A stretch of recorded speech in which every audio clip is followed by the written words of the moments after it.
पापाचारी. कोण पापाचं आचरण करतो? कुत्रा म्हटलं की का पाळायचं नसतं?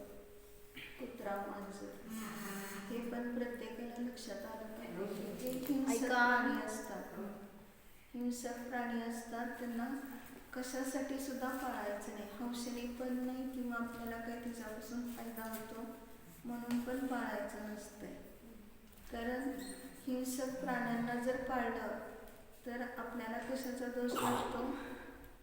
मांसाहाराचा. अभक्ष खाण्याचा दोष लागतो. म्हणून कधी सुद्धा पाळायचं नाही. कारण की कधी बाहेर जातील, काहीतरी खातील किंवा पूर्वी तरी केलेलं असेल किंवा जरी नाही केलं तरी पुरुषार्थसिद्धी उपायामध्ये एक श्लोक सांगितलेला आहे की मांजर झोपली आहे, झोपलेल्या अवस्थेत तिला ही अहिंसक म्हणा. तर आहे का झोपलेल्या अवस्थेत मांजर अहिंसक? का नाही? लब्धीमध्ये हिंसा पडलेली असते. तुम्हाला लब्धी माहिती आहे, बाकीच्यांना सोपं सांगायला. भाव चालू आहेत ना, म्हणजे त्याग नाही आहे ना, आश्रव चालू आहे की आता झोपलेल्या अवस्थेत मला त्याग आहे असं त्याग करण्याची तेवढी बुद्धी नाही आणि करत पण नाही. मग आम्ही तरी, ते तर पशु आहेत, आम्ही मनुष्य आहेत, तर आम्हाला त्याग करून किती फायदा होतो हे लक्षात घ्या. की ज्यावेळेस जे काम करत आहे तर झोपेत खात नाही पण करतो का त्याग? झोपेत काही खात पीत नाही, झोपेतून उठेपर्यंत. ज्यांना रात्री भोजन त्याग आहे ते करतील, परंतु ज्यांना रात्री भोजन त्याग नाही त्यांनी एवढा तरी नियम घेतला का की झोपेतून उठेपर्यंत काही खाणार पिणार नाही. महाराजांचं माहिती आहे ना, महाराजांना ते काय होतं, पित्ताचं ॲसिडिटी, अल्सर होतं. मग त्यावेळेस त्यांना खूप म्हणजे कुंतलगिरीला गेल्यावर महाराजांनी सांगितलं की रात्री भोजन करायचं नाही, फक्त अन्नाचा त्याग देतो. 8 दिवस काही अष्टानिक असतं. तर म्हटले अन्नाचा फक्त त्याग आहे, बाकीचाच त्याग नाही. काही भूक ताण लागली तरी तुम्ही बघा, जेवढं तुमची शक्ती तेवढं तुम्ही करा. मग त्यावेळेस महाराजांनी तो नियम घेतल्यावर त्यांना एवढं काय म्हणे की केळाचे डझनच्या डझन केळे ठेवायचे त्यांच्या डोक्याशी.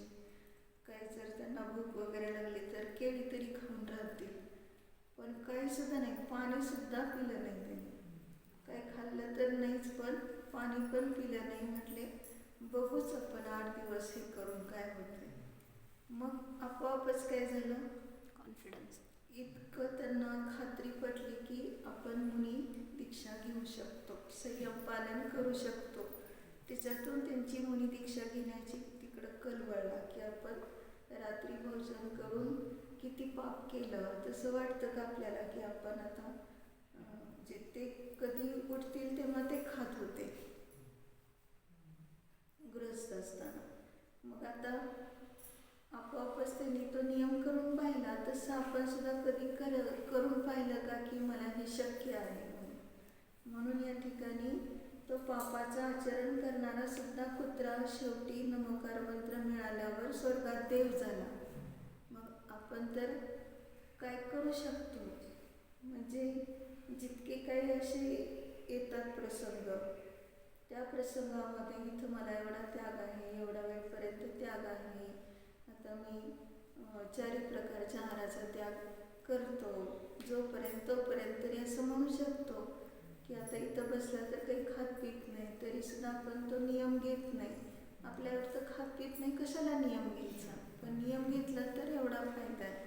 म्हणून सांगितलं की ती झोपलेली असताना सुद्धा हिंसकच आहे ती मांजर. मग तसं प्राणी हे सगळे जे असतात, जे हिंसक असतात, ते काही खात नाही असं खूप जण म्हणतात. ते बाहेर काही खात नाही, आम्ही जेवढं देतो तेच खातो, शुद्धच खातात ते.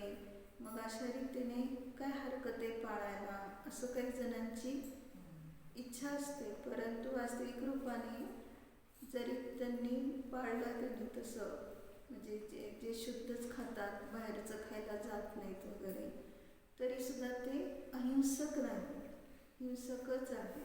म्हणून याच्यातनं आपल्याला हे पण समजलं की ते तसे जीव आहेत की जे आपले शाकाहारी जीव जैन वगैरे पाळू शकत नाही त्यांना. मग आम्ही सुद्धा कधी ह्या विचारानेच अस्पृश्य होतो.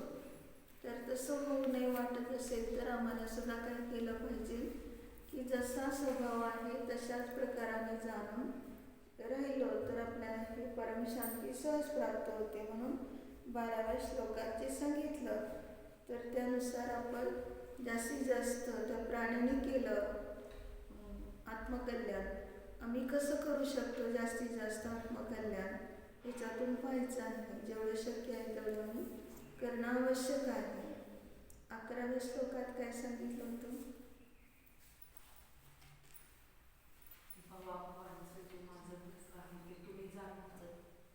हां, भवभवातलं जे दुःख आहे तशा प्रकारचं आहे ते तुम्ही जाणता.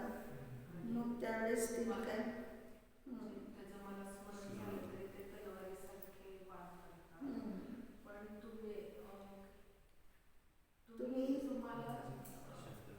तुम्ही कसे सर्वेश म्हणजे काय सगळं काही करण्यामध्ये समर्थ आहे म्हणून तुम्हाला मी शरण आलोय आणि तुम्ही कृपाळू आहात. मग त्यावेळेस भक्तीने मी तुम्हाला शरण आलो.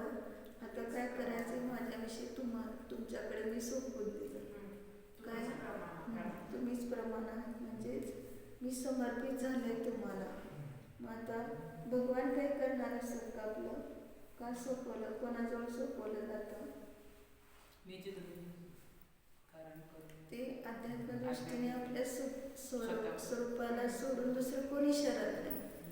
पण आपण व्यवहाराने आता काय म्हणतोय की कोणी विश्वासू आहे त्याच्याकडेच आपण सोपवतो आणि विश्वास नसेल तर त्याच्याकडे सोपवत नाही. ते उदाहरण काहीतरी एक आहे ना की ज्या वेळेस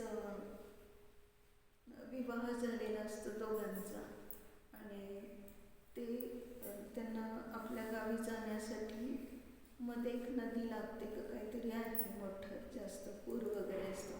मग तिथं जहाजात बसावं लागतंय. मग जहाजात ते बसले सगळे म्हणजे जे कोणी जाणारे होते ते पती पत्नी पण होते तिथं. मग ते सगळे बसलेले असताना नेमकं मध्यावर ते जहाज आलं आणि खूप तुफान वारं सुटलं ते डगमगू लागलं. सगळे जे बसलेले होते ते सुद्धा इतके बेचैन झालेत आता काय होणार कसं होणार म्हणून. आणि कोणी सुद्धा स्वस्थ नव्हतं. सगळ्यांना आकुलता होती आणि हिचा पती मात्र हसत होता. मग तिला राहवलं नाही. ती म्हटली की काय प्राणावर बेतले तरी हसायची वेळ आहे का तरी. मग त्यावेळेस तिने म्हटले की तुझा विचार कुठे आहे म्हटले. आपण ध्यान कोणतं करायचंय? ध्यानात राहायचंय आणि या ठिकाणी हे कसं होणार ते कसं होणार कसं काय करू वगैरे हे आकुलता करू लागलो तर काहीतरी होणारच असतं.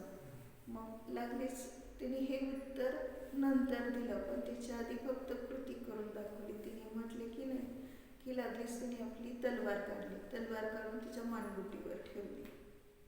बोल म्हटले आता काय तुला विचार येते सांग. ती म्हटली मी आनंदात आहे. मला काय आकुलता नाही आता. का?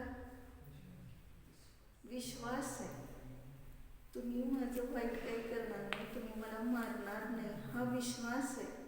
आणि त्या विश्वासाने मला काहीच भीती वाटत नाही. मग तसंच समजायचं येतं की आपला विश्वास आहे हे तुफान वारं किंवा हे पाणी नदीचं वगैरे आपल्याला काही करणार नाही. आपण अगदी व्यवस्थित किनाऱ्याला पोचणार. आपण चिंतन कसं करेल त्याप्रमाणे होत आहे ते. मग त्यावेळेस तिला ते वाटलं की बरोबर आहे आणि खरोखरच ते किनाऱ्याला पोचले. मग ह्याच्यातनं काय समजायचं? विश्वासाला किती महत्त्व आहे. देव एव प्रमाणम. वितराग भगवंताकडे हे सोपवलं तेच प्रमाण आहेत. म्हणजे भगवान काही आपल्याला अहितकारक गोष्ट सांगणार नाहीत किंवा आपला अहितकारक काय होणार नाही. तेच आता पुढच्या श्लोकात जे येणार आहे ते पहा. त्याच्यात पण असंच घेतलेलं आहे. शुद्धे ज्ञाने शुचिनी चरिते सत्यपी त्वय्यनीचा. शुद्धे ज्ञाने शुचिनी चरिते सत्यपी भक्तिर्नो चेदनवती सुखा वंचका वंचिका कुंचिकेयम् भक्तिर्नो चेदनवती सुखा वंचिका कुंचिकेयम् शक्योद्घाटं भवति कथं मुक्तिकामस्य पुंसो शक्योद्घाटं भवति कथं मुक्तिकामस्य पुंसो मुक्तिद्वारं परिदृढमहा मोहमुद्रा कपाटम् मुक्तिद्वारं परिदृढमहा मोहमुद्रा कवाटम्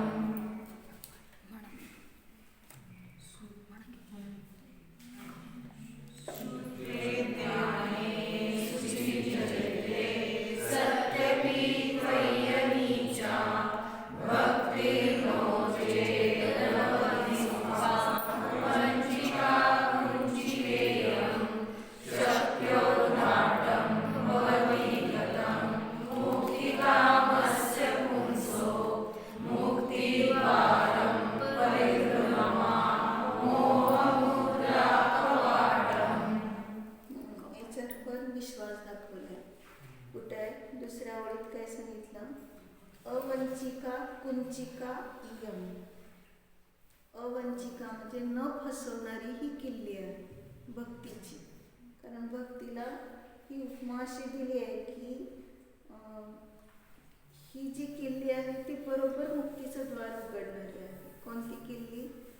जी आपल्याला फसवणूक होणार नाही आणि त्यामध्ये पूर्ण विश्वास आहे की तुमच्या ठिकाणी जो कोणी उत्कृष्ट भक्ती करेल तर त्याला हीच किल्ली त्याला मिळालेली आहे भक्तीची. तर ती किल्ली कशी आहे तर न फसवणारी. कारण आता बाजारात गेल्यावर काय काय फसतो, कुठं फसतो? कुलूप वेगळं मिळालं, किल्ली वेगळीच मिळाली आणि मग बघितलं तर काय होत आहे, त्याला ती किल्ली लागत नाही. मग किती काय आपण खर्च केला, काय केला तरी सुद्धा त्याचा उपयोग होत नाही. मग ते फसवणारे, आता किल्ली आणि कुलूप तर जाऊ देत, पण बाकीच्या वस्तू सुद्धा किती फसल्या जातात बाजारात गेल्यावर. मग त्यावेळेस तिथं फसवणूक होते. पण ही कोणाकडून होते फसवणूक? तर रागीद्वेषी लोकांकडून. परंतु भगवंताकडे गेल्यानंतर कधीच कोणाची फसवणूक होत नाही हे सांगितलं. मग कसं? शुद्धे ज्ञानी शुचिनी चरिते. ज्ञान कसं आहे? शुद्ध आहे. आणि चारित्र्य कसं आहे तर पवित्र आहे, निर्मल आहे, निर्दोष आहे. सती अपि असं असून देखील म्हणजे शुद्ध ज्ञान निर्दोष चारित्र्य जरी आहे तरी सुद्धा अनवधी सुख.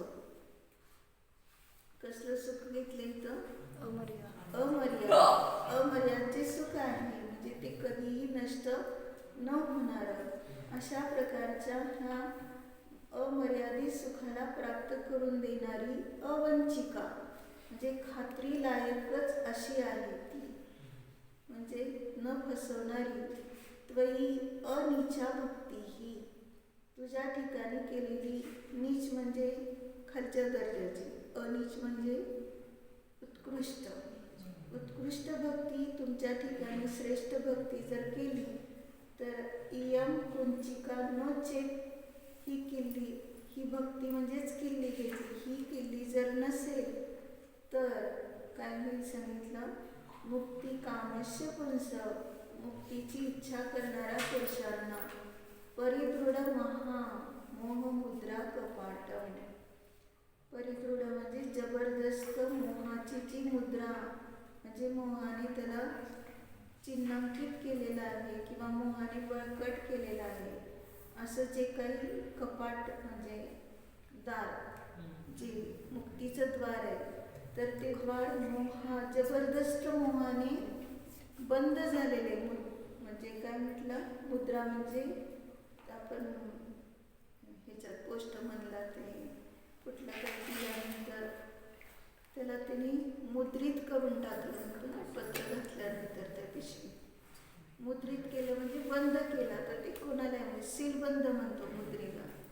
मग सीलबंद केला तर ते कोणी उघडणार नाही. जिथं ते जाऊन पोचणार त्याच व्यक्तीला त्या पत्त्यावर मिळणार.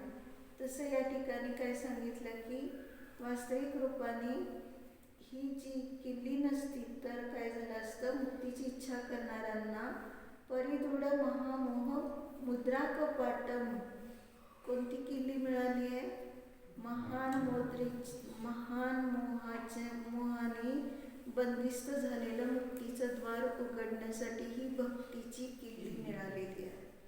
आणि ती जबरदस्त मोहाची मुद्रा केलेले बळकट असे जे कपाट किंवा द्वार आहे, तर असे मुक्तिद्वार, मुक्तीचे द्वार शक्योद्घाटन कथम भवती, तर कसं ते उद्घाट म्हणजे उघडणं कसं शक्य होईल?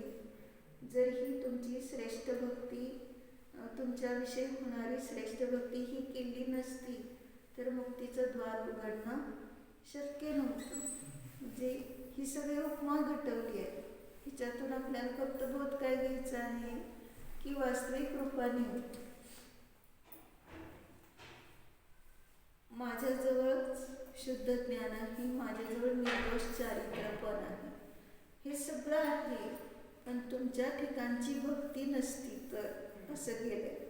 व्यवहारण्याने भगवंतांना म्हटलं, पण निश्चयने त्वयी म्हणजे आपल्या आत्म्याविषयी, कारण शुद्ध ज्ञान म्हणजे सामान्य ज्ञान प्रत्येक जीवाजवळ आहे, चारित्र्य गुण पण प्रत्येक जीवाजवळ आहे. पण ती उत्कृष्ट भक्ती याचा अर्थ सतत निजध्रुवाचा विषय करून जाणणारी जी आपल्या आत्मानुभूतीची पर्याय आहे, शुद्ध प्रगात राहिल्यानंतर प्रगट होणारी आत्मानुभूतीची पर्याय, हीच काय आहे? खात्रीलायक किल्ली आहे. कशाची किल्ली आहे? मुक्तीचं द्वार उघडण्यासाठी. आणि ती मुक्तीचं द्वार उघडायला का अवघड झालं तर त्याला उपमा घेतली आहे महान मोहाने ते बळकट असं ते द्वार झालेले. कारण सर्व कर्मामध्ये बलवान कोण आहे? मोहनीय कर्म बलवान आहे. म्हणून आपण म्हणतो ना, एक श्लोक आहे, अख्खानम रश्मी कर्मानम मोहनीय वयानम बंबमच आणि गुत्तीनम मनोवृत्ती चौरव दुःखेन सिद्धंती. ह्या 4 गोष्टी कष्टाने सिद्ध होतात. लक्षात घेण्यासारखं आहे. अख्खानम रस्ती म्हणजे 5 इंद्रियामध्ये बलवान कोण आहे? रसनेंद्रिय. काय रसनेंद्रिय बलवान आहे?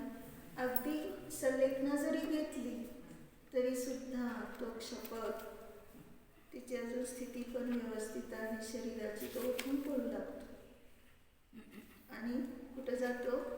कमंडलू पाहतो, त्यातलं पाणी प्यायचं असतं किंवा आहारात निघण्याचे संस्कार आहेत तर जातो तिथपर्यंत.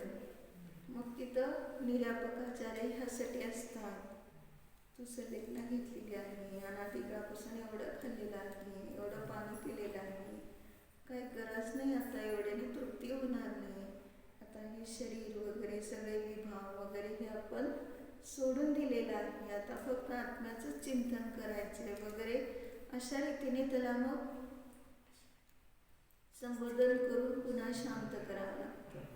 किंवा कधी कधी असं मागतात पण, मग त्यावेळेस मागतात म्हणजे पाहिजे वगैरे असं म्हणतात, मग त्यावेळेस देखील हे पूर्वसंस्कारवश असे होऊन जातं, वाद पण वाढलेला असतो. मग त्यावेळेस तिथं संबोधन करायचं आहे की आम्ही ह्याच्यापासून भिन्न आहे आणि संस्वरूपी आहे वगैरे, मग ते परत शांत होतात. मग ह्याला काय, ह्याच्या पाठीमागं कोण आहे? मोह. म्हणजे मोह इतका बलवान आहे की ते खाण्याचा मोह, पिण्याचा मोह सुटतो का आपल्याला? घरी गेल्यावर किती पाणी पिता? एवढा उन्हाळा आणि खूप गरम झालं मग पाणी पितो, पाणी पिण्याचे भाव ठेवले इथं तर मग काय होईल?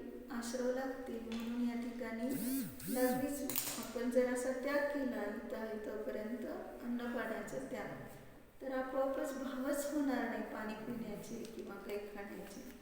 म्हणजे आश्रव, पापाचे आश्रव टळले. तसं या ठिकाणी अख्खानम रसनी, इंद्रियामध्ये रसनी इंद्रिय बलवान आहे. त्यानंतर सांगितलं काय?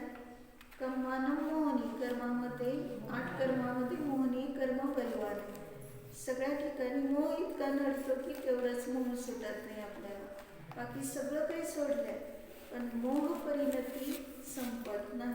काही सगळं सोडलं, जंगलात गेला तरी सुद्धा कशाविषयी मोह करतो? जंगलात जाऊन सुद्धा जंगलात काय आता असते मोह करण्यासारखं? विचारामध्ये असते. हं? विचारामध्ये मोह असते. शिळा विषय- त्याच्यावर बसतो, हा. ते स्थान. ते उदाहरण आहे की नाही? घर सोडून ते संन्यासी झाले आणि एका ठिकाणी त्यांनी झोपडी पण टाकून, म्हणजे झोपडी करून एक खूप सुंदर शिळा आहे म्हणून त्या शिळेवरच ध्यान करायचं वगैरे असं ठरवलेलं असतं. आणि मुनी विहार करत करत येतात आणि त्या मुनींना तो विनंती करतात ते संन्यासी की आता इथं तुम्ही ध्यानाला बसा, ही शिळा खूप चांगली आहे ध्यानाला वगैरे. मुनी विहार म्हणजे त्यांची सामायिकाची वेळ झाली म्हणून ते बसतात तिथं त्या शिळेवर आणि सामायिक झाले की निघून चाललेले. मग त्याला असं वाटतं की यांनी आपलं काही स्तुती केलीच नाही की तू चांगली शिळा निवडली आहे ध्यानाला वगैरे, असं काहीतरी अपेक्षा असते ऐकण्याची त्याला. मग ते मुनी काही बोलत नाही. मग हा त्यांच्याबरोबरच चाललेला आहे आणि शेवटी न राहून म्हणतो की ती शिळा ध्यानाला तर चांगली होती की नाही. परत मुनी शांत बसतात, काय ऐकून फक्त न ऐकल्यासारखं. पुन्हा पुन्हा तेच प्रश्न. मग शेवटी मुनी म्हणतात त्याला संबोधन केलं पाहिजे. म्हटले की तू सगळं काय सोडलेस घरातलं वगैरे आणि आता साधू झाल्यानंतर शिळेचा मोह कशाला किंवा झोपडीचा मोह कशाला, असं काहीतरी म्हटल्यानंतर ते मोह आहे म्हणून माझ्याशी स्तुती करून बोलत नाही. मग लागलीच माघारी फिरले ती संन्यासी, झोपडीला आग लावून दिली आणि आता काहीच नाही तिथं राहण्यासारखं वगैरे म्हणून मुनींना येऊन सांगितलं. मग मुनी काय म्हटले, म्हणजे परत त्यांनी म्हटलं की झोपडी राहायला पण खूप चांगली होती, वारा येत होता, ध्यान चांगलं लागत होतं वगैरे असं. मग त्यावेळेस म्हटले तू झोपडी जाळली पण मनातली झोपडी जाळली नाही तुझी, म्हणजे मोह परिणत.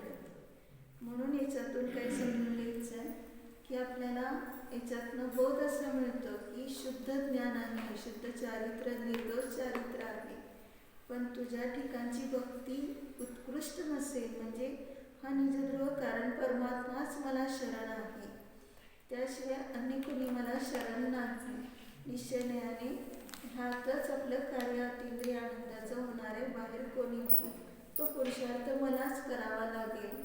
म्हणून अवंचिका म्हणजे त्यांनी खात्री केली की हे शुद्धोपयोगाची परिणती हीच मोठी काय आहे, किल्ली आहे. कशाचं द्वार उघडायला? खऱ्या सुखाचं. मुक्तिद्वार म्हणजे अतिंद्रिय आनंदाचं द्वार उघडायला हीच मोठी किल्ली. कारण शुद्धोपयोगात न राहण्याची परिणती का झाली अनादी काळापासून? तर शुभ आणि अशुभ ह्या दोन परिणामामध्ये इतका तो अडकलेला होता की हेच आपलं अशुभात गेल्यानंतर कोणी पण चोर सुद्धा म्हणतो माझं चुकलं, मी चोरी करायला नको. पापाचे सगळे काय करतात, कर्तृत्व घेत नाही. पण पुण्याची शुभभावाचे कर्तृत्व घेतात आणि म्हणतात की मला काय झालंय, शुभभावाने माझा धर्म झाला आणि मी आता मोक्षाला जाणार, म्हणजे शुभात धर्म मानणार. म्हणून सांगितलं ते सगळी फसवणूक स्वतःच्या आत्म्याची केली. आता इथं अवंचिका, किंचित मात्रही फसवणूक होणार नाही. शुद्धोपयोगात राहिल्यानंतर ही कुंचिका, इयम कुंचिका म्हणजे ही किल्ली अशी आहे की ती भक्तिरूपी म्हणजेच आत्मानुभूतीची ही किल्ली अशी प्राप्त झाली की शक्य उद्घाटन. जर खऱ्या सुखाची इच्छा असून सुद्धा जर आपल्याला खरं सुख, शाश्वत सुख मिळत नसेल तर मग त्यावेळेस आपण म्हणतो की कशाने मिळेल. पण आता ही अशा प्रकारची त्यांनी शुद्धोपयोगाची परिणती केली नाही तर कशा रीतीने त्याला हे मुक्तीचं म्हणजे खऱ्या सुखाचं द्वार उद्घाटित होईल, उघडलं जाईल. कारण महामोहाने ते काय आहे, अतिशय दृढ झालेली त्याची द्वारं आहेत.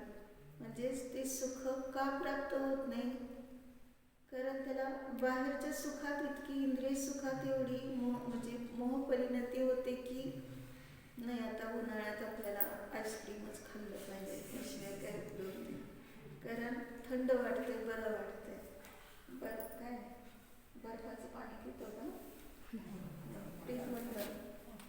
तर फ्रीजमधलं पाणी पिलं पाहिजे. तर उलट जास्त काय होतं त्यांनी आणखी दाह होतो आणि जास्तीत जास्त परत परत तहान लागते. ह्याचं विज्ञान आहे. जेवढं थंड पाणी पिईल ना तेवढं पुन्हा पुन्हा तहान लागते. किती वेळा पाणी पिलं तरी ते तहान भागली जात नाही. त्याला तृषा परिशा म्हटलं. मग कशाने तहान भागली जाते?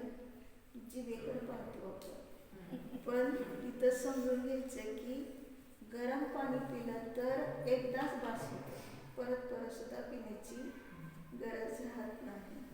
गरम पाण्याने काय होतं सांगितलं? तहान लागत तर नाहीच आहे, पण गरम पाण्याने वात वाढत नाही. जो शिकणारा आणि शिकवणारा मुलाचारमध्ये सांगितले त्याने गरम पाणी प्यायचं आणि कच्चं अन्न खायचं नाही किंवा अति दुष्पकपणा दिले त्याला. अति शिजलेलं किंवा अति जळलेलं किंवा कच्चं अतिशय असलेलं असं अन्न खाल्लं तर त्याला मग ते लक्ष लागत नाही ज्ञानामध्ये, म्हणून वात वाढतो असं सांगितलं. मग ही सगळे मोहाच्या परिणतीने होत आहे. मग हे इतकं बळकट झालेलं आहे मोहाची परिणती की आपल्याला खऱ्या सुखाकडे जास्तीत जास्त वळता येत नाही. किती वेळ देतो आपण शास्त्र स्वाध्यायाला? सकाळी आलं तर दुपारी येत नाही, दुपारी आलं तर सकाळी येत नाही, संध्याकाळी येत नाही. झालं की म्हणतो एक वेळ आलो बास झालं. तेवढं तरी येतो का एक वेळ तरी? म्हणजे इतकी संख्या कमी का होते? तर मोहाची मुद्रा इतकी बळकट आहे की वाटतंय कशाला गुणाचं धडपडत जायचं, किती थोड्या वेळ तर असतंय आणि काय ते श्लोक तर ऐकायचे त्याचा अर्थ तर. पण किती आपल्याला पापाचे आश्रव कमी होतात ह्याचा विचार कधी केलाय का? म्हणजे आश्रवच कमी झाले. आणि दुसरी गोष्ट, हे वाचताना ऐकताना कदाचित आपण स्वभावाला पण जाणतो. मग हे किती महत्त्वाचं आहे. तिथं घरी बसल्यावर तसं होणार नाही. उलट मग ते TV पाहा, नाही तर काहीतरी कर, काहीतरी काम कर, आता संध्याकाळची तयारी कर वगैरे अशा रीतीने चाललेलं असतं. काही ना काहीतरी आकुलता, अर्थध्यान. म्हणून काय सांगितलं की वास्तविक रूपाने आम्हाला ही उत्कृष्ट भक्ती असली पाहिजे की माझा आत्माच मला ह्याच्यातनं तारणार आहे, दुसरं कोणी मला तारणारं नाही. मोहाने वाहत चाललंय ना, मोहाची नदी दुथडी अशी भरून वाहते की मग त्या ठिकाणी त्या पुरामध्ये सहज झोकून देतो स्वतःला. केव्हा झोकून द्यायचं? निर्मोहाच्या पुरामध्ये झोकून द्यायचं. झोकूनच द्यायचं असेल. कुणी झोकून दिलं असं? 32 ललित गट राजकुमार ते सप्तव्यसनी होते आणि शिकार खेळता खेळता एक मुनी दिसले. एक मुनी दिसल्यानंतर आता त्यांचं पण तो बाण लावून लगेच त्यांनाही मारणार असतो राजकुमार. तर तेवढ्यात वर्धन कुमारचा मोठा भाऊ असतो त्यांचा. तो म्हणतो हे कोणीतरी देव आहे, कोणीतरी दैवत आहे, तर ह्यांना मारू नकोस म्हणून त्याचं ते खाली केलेलं असतं बाण, म्हणजे जे निशाणा लावलेला असतो तो नष्ट केला त्यांनी. मग त्यावेळेस सगळे 32 मुनींनी ह्यांचं सगळं भवितव्य चांगलं आहे हे ओळखलेलं असल्यामुळे त्यांना संबोधन केलं आणि ते संबोधन त्यांनी ऐकलं. पण विश्वास कसा आहे, कधीच धर्म केलेला नाही, कधीच काही माहीत नाही आणि मुनी जे सांगतात त्याच्यावर विश्वास कसा ठेवायचा? तर त्यांनी सांगितलं तुमचं आयुष्य 1 महिन्याचंच राहिलेलं आहे, आत्मकल्याण करून घ्या. आणि जर तुम्हाला ह्याच्यावर विश्वास नसेल तर काही गोष्टी त्यांनी सांगितलेल्या असतात. तुम्ही आता घरी जाताना रस्त्यात एक असं मनुष्याचा राक्षसासारखं आपलं रूप करून तो आडवा येईल आणि तुम्हाला जायला रस्ताच राहणार नाही. मग त्यावेळेस तरीसुद्धा जबरदस्तीने त्याला तुम्ही हटवून जाणार. आणि दुसरी पण घटना अशीच काहीतरी रस्त्यातच होणार. आणि तिसरी घटना सांगितली की तुम्ही घरी पोहोचल्यानंतर म्हणजे दरवाजातच अजून आहे तोपर्यंतच जी तुमची माता आहे तर ती माता काहीतरी लहान मूल वगैरे असेल तिची विष्ठा वरून खाली टाकत असताना वर्धन कुमारच्या डोक्यात पडणार म्हणून सांगितलं. मग त्यावेळेस त्यांनी काय केलं तेवढं तरी व्हायला म्हणजे 2 घटना तर रस्त्यातल्या घडल्या आणि बरोबर ठरलं ते. आता ही तिसरी घटना चुकवण्यासाठी वर्धन कुमार काय करतो त्याची स्वतःचं दरवाजा किंवा महालाचं जे दार असतं ते चुकून दुसरीकडे गेला की जेणेकरून आपल्या डोक्यात पडून येते म्हणून. तर नेमकं तिकडूनच त्या मातेला पण कसं सुचलं माहिती नाही. त्या मातेने असं टाकताना त्याच्या डोक्यात ते पडलेलं असतं आणि तुम्हाला रात्री स्वप्न येणार आणि तुमच्या मातेला पण येणार अशाच प्रकारचं. मग ते सगळं जसं तशी घटना घडलेली पाहून त्या सगळ्यांना वैराग्य झालं आणि 1च महिना आयुष्य म्हटल्यानंतर त्यांनी काय केलं त्या मुनींच्याकडे जाऊन भिक्षा घेतली. एवढा विश्वास खात्री इतकं महत्त्व आहे त्याला की त्यांनी यमुना नदीचं पात्र त्यावेळेस पूर्ण कोरडं होतं. किंचित मात्र एक थेंब पण पाणी नव्हतं. त्याच्या किनाऱ्यावर ह्या सगळ्यांनी प्रतिमायोग धारण करून 1 महिन्यापर्यंत प्रतिमायोग धारण केला आणि अन्नपाण्याचा त्याग करून बसले. यमसल्लेखनाच घेऊन आपल्याला किती भीती वाटते की ते खरं होईल की नाही आणि कशाला यमसल्लेखना घ्यायची. आणि आता बघू नंतर 1 महिना झाल्यावर बघू म्हटलं तोपर्यंत काय करायचे करू नंतर मग ठरवू काय करायचं ते. असं चलबिचल कशाने होते मोहाने होते. म्हणून ते मोहाचं द्वार इतकं बळकट आहे आणि त्यांनी त्या 32 राजकुमारांनी कसं तोडून टाकलं पटकन की कसलाही मोह राहिला नाही त्यांना. आणि त्या मुलींच्यावर एवढा विश्वास ठेवून त्यांनी आत्मसाधना एवढी केली उत्कृष्ट की जसं आहे तसं स्वरूप जाणत त्यांनी आपलं ध्यान केलं. आणि बरोबर 1 महिना संपत आलेला असं शेवटच्या दिवशी काही कारण माहीत नाही पण वरून पूर आला त्या नदीला. आणि तो पूर असा आला की तो जिथं किनाऱ्यावर ते बसले होते त्यांना सुद्धा असं ओढून दिलं त्या पुराने. आणि तरीसुद्धा त्यांनी आपलं ध्यान सोडलं नाही. बस एवढंच कारण. आपल्याला वाटतं एवढ्याच कारणाने गेलं कसं काय ते कारण नसतं घडलं तर चांगले राहिले असते असं आपल्याला वाटतं.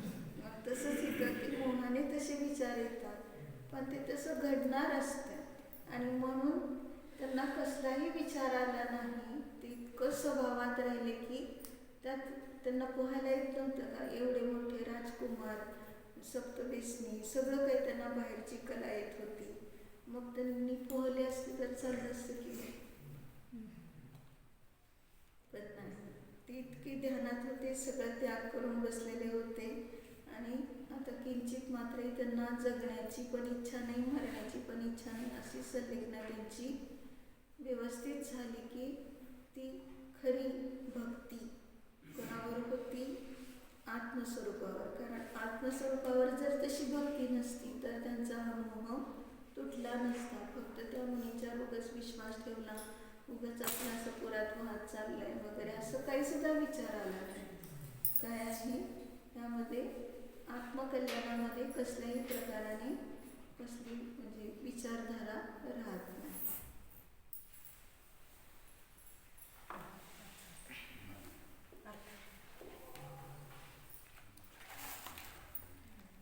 जरा ते पुस्तक तिकडं थोडंसं सोडू नका पाहते ते खालचं. शुद्ध ज्ञान आणि निर्दोष चारित्र्य असताही निरवधी सुख प्राप्त करून देणारी व खात्रीलायक अशी तुझी श्रेष्ठ भक्ती ही किल्ली नसेल तर मुक्ती इच्छिणाऱ्या पुरुषास जबरदस्त मोहाची मुद्रा केलेले बळकट कवाड आहे ज्याला असे मुक्तीचे द्वार कसे उघडता येईल. समजू दे की स्पीड. भावार्थ. हे देवा, शुद्ध ज्ञान व तसेच शुद्ध चारित्र्य जरी असले तरी परंतु तुझ्या भक्तीशिवाय मोहनीय कर्म हीच एक अदगला आहे, ज्याला असे ते ते अगळ नाही, अगं कडी. पूर्वी लावत होते मोठे दरवाजे कडी, असायचे. मोठ्या कडी. कोयना अशी आगत कोयना कोयना नाही नाही. अशी आगमध्ये लाकडाचं लाकडाचं मोठे असायचं. दोन बाजूला ते खोचायचं, कोणी उघडू शकत नाही ते.